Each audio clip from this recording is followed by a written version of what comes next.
केतल के एक राजा जिनको बुजुर्ग इंसान बिल्कुल न भाते थे।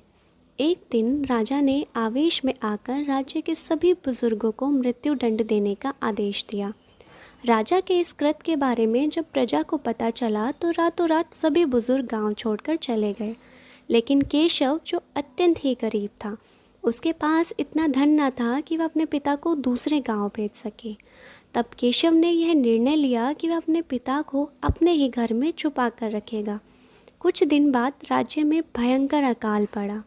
सभी लोग दाने दाने को मोहताज हो गए। राजा भी लाचारी की स्थिति में आ गए कि इस परिस्थिति से कैसे बाहर निकला जाए।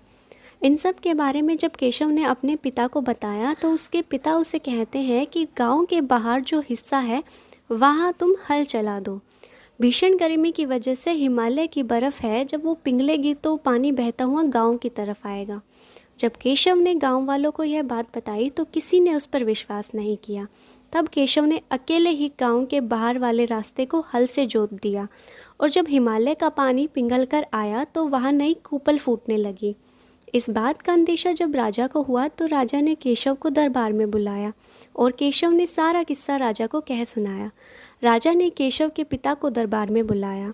तब उन्होंने बताया कि महाराज, हमारे राज्य के लोग अपने खेतों से अनाज अपने घर ले जाते थे और कुछ लोग दूसरे राज्य को अनाज बेचने जाते थे, तो अनाज के कुछ दाने रास्ते के दोनों ओर गिर जाते थे।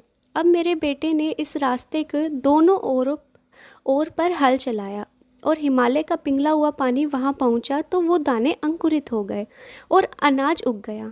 बूढ़े व्यक्ति की यह बात सुनकर राजा को अपने आदेश पर बड़ा पछतावा होता है और वो सभी बुजुर्ग लोगों को वापस राज्य में बुला लेता है।